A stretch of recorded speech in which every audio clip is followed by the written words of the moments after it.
10 जानेवारीला पहिला राजकीय भूकंप होणार असं माजी मुख्यमंत्री पृथ्वीराज चव्हाण यांनी सांगितलं। विधानसभा अध्यक्ष राहुल नार्वेकर यांना काहीतरी निर्णय घ्यावाच लागणार आहे, मात्र ते निर्णय न घेण्याची शक्यताच अधिक असल्याचं चव्हाण म्हणाले। तसंच आमदार अपात्रतेबाबत पोरखेळ सुरू आहे अशी टीका त्यांनी केली आहे।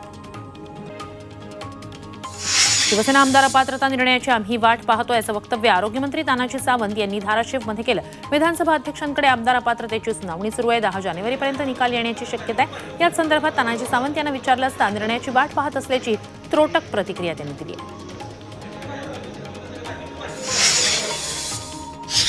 विझलेल्या मशालींचा उजेड पडत नाही असा टोला मुख्यमंत्री एकनाथ शिंदे यांनी लगावला। खरी शिवसेना बाळासाहेबांची शिवसेना आपलीच आहे असं शिंदेंनी म्हटलंय।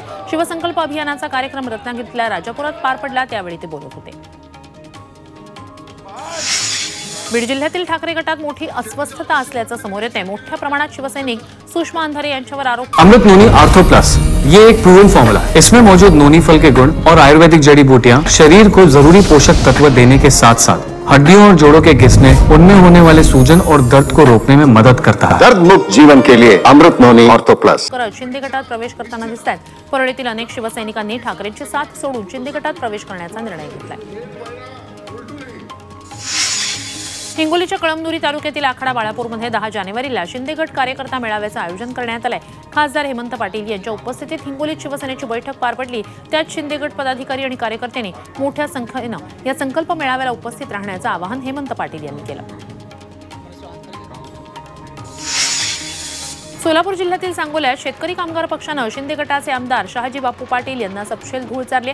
महिला सूतगिरणी निवडणुकीत 21 जागांवर शेकापचे नेते डॉक्टर बाबासाहेब देशमुख यांच्या नेतृत्वातील पॅनलचा विजय झालाय। निवडणुकीत सर्व 21 जागांवर महिला उमेदवार विजयी झाल्या।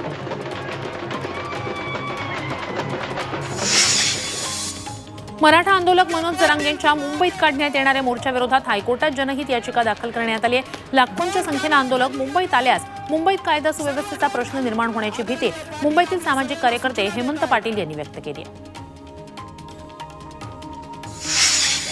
मराठ्यांना स्वतंत्र आरक्षण नकोय तर ओबीसीतूनच आरक्षण हवं या मागणीवर मनोज जरांगे ठाम आहेत। मराठ्यांना स्वतंत्र आरक्षणाचं ताट दिलं तर समाजाची फसवणूक होईल असं जरांगेंनी म्हटलंय।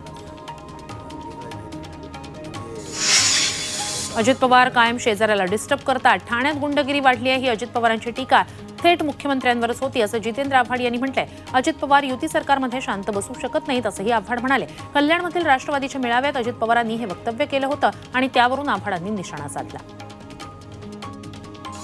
भाजप आमदार नितेश राणे यांनी पुण्यात शरद मोहोळच्या कुटुंबियांची भेट घेतली। भाजप मोहोळ कुटुंबियांच्या पाठीशी आहे। शरद मोहोळ यांनी हिंदुत्वासाठी काम केले, ते त्यांच्या पत्नीनं सुरू ठेवावं अशी प्रतिक्रिया राणेंनी दिली। 3 खुनांचे आरोप असलेला गुंड शरद मोहोळची 5 जानेवारीला दिवसाढवळ्या गोळ्या घालून हत्या करण्यात आली होती।